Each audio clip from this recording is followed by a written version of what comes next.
Sydney and Melbourne property markets are showing signs of cooling, giving some assistance to the various measures aimed at easing the housing affordability crisis.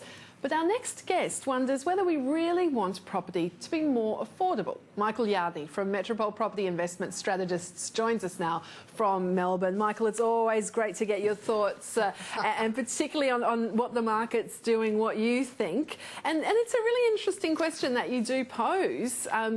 I guess firstly though, how do we make property more affordable when we're looking at this?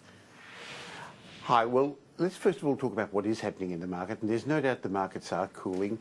They're slowing down, but they couldn't, particularly in Melbourne and Sydney, keep going at the pace they were. It was unsustainable. But all it means is that price growth is moderating. We've gone from fifth gear into second or third gear. We haven't gone into reverse, have we? No, exactly. Now, so all this gear about this is the end of this cycle isn't actually correct. We're taking a breather, and mid-cycle breathers are common. It happens all the time. But the other one was a good question also. What about affordability, and do we really want to make houses more affordable? So can I first start off with a disclaimer, please? In my blended family, got 6 children, 9 grandchildren and 1 on the way. So I fully understand the plight that young families have getting into the property markets and how difficult it is. But having said that, there's 9.5 million properties in Australia, 7 million of those owned by homeowners. So who is it that really wants properties to become more affordable, and how can we make them more affordable? Maybe they're the sort of things we should have a bit of a chat about.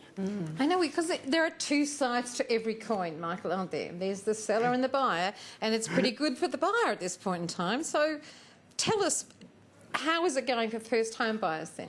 How will it help? Well, first home buyers are having difficulty getting their deposits. It's not as much affordability. If you actually look at mortgage rates, they're the lowest in history.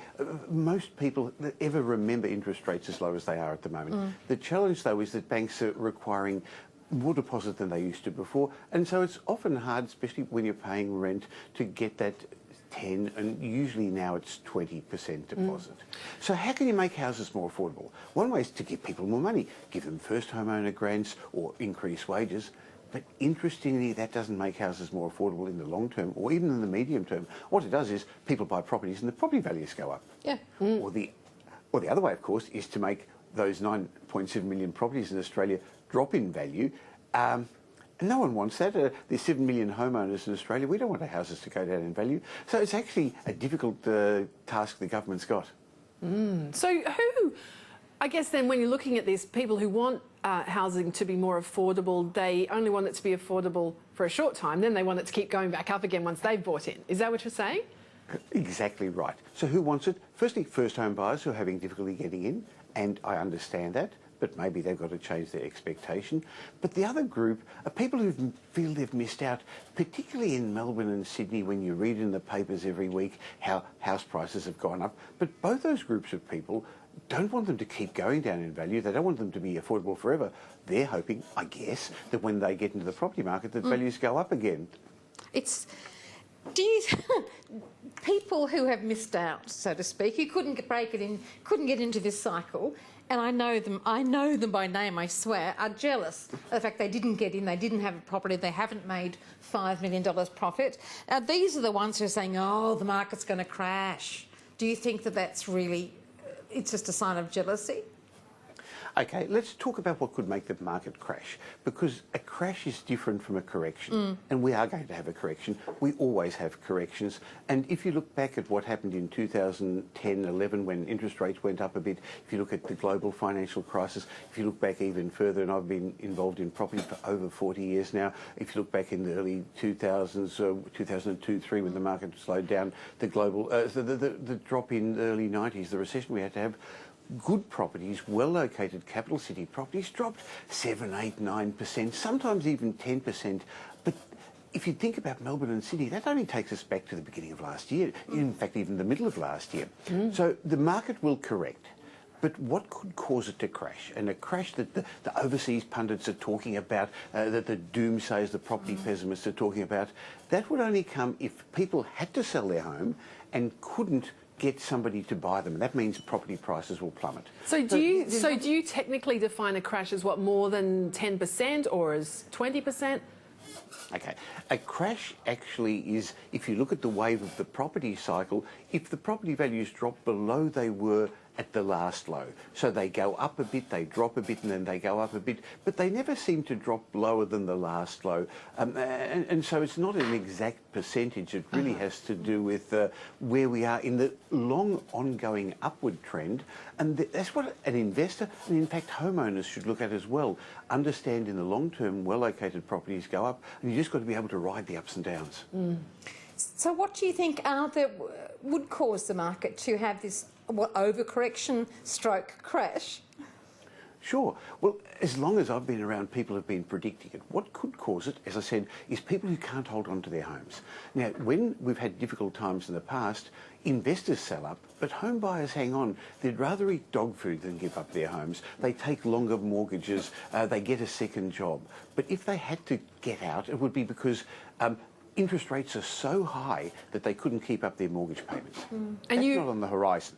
So you very clearly don't think that there is going to be a crash? No, because the other things that could cause it are a severe recession where people lose their jobs and can't keep up their mortgages. That's really, really unlikely. Yeah. Why I don't think there's going to be a crash is because currently 50% of homes are owned by owner-occupiers who've got no mortgage. Half of owner-occupiers don't have a mortgage. So the property market's underpinned by these people who don't have to suddenly get out if the market turns, who aren't going to be in financial trouble if the market turns. And there's a lot of other people who've got quite significant equity in their properties. It's only those who've just got in near the end before property values went up a lot, or who've over-leveraged themselves, who could get themselves into trouble if interest rates went up a bit, or if rent went down a bit, or if the government changed legislation too much. So the cooling of the market is good, really. Well, it's behaving normally. Yeah. So I think what's happened is a number of people have got into the market recently thinking property values double every 10 years because, let's be honest, the market covers up all sorts of mistakes. So the last couple of years, anyone who's bought a reasonably located property, particularly in Melbourne, Sydney or Brisbane, has done particularly nicely.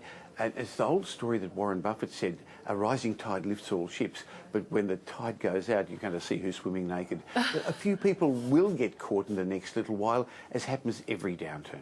But you're saying those indicators are there, showing that there won't be certainly any crash, so things like the consumer confidence, that people are a bit worried about, that is not too much of a problem?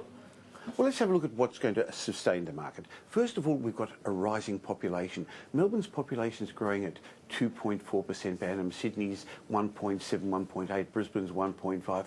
Perth and Adelaide are having a little bit of trouble at the moment because their economies aren't as good. But all these people are going to need homes.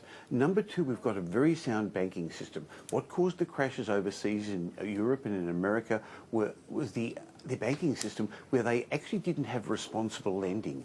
APRA and the Reserve Bank have been very careful to protect our banking system, and we've spoken frequently about the macro-prudential controls that have come in recently and responsible lending that's happened. So we've got a sound banking system.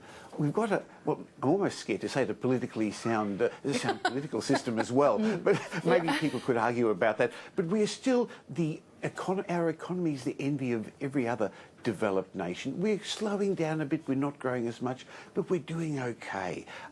We've got a psyche of home ownership in Australia that underpins this as well, and it's all those homeowners who've still got jobs. Sure, there's a 5-6% unemployment rate and there's a bit of a bigger youth unemployment rate, but anyone who wants a job can get a job. Maybe not the job they want, but they can get a job. So all in all, things are sound, but no, it's not going to keep booming like Melbourne and Sydney did the last couple of years. It's going to slow down, and at one stage, certain properties are going to drop in value. Others will just sort of hold their own.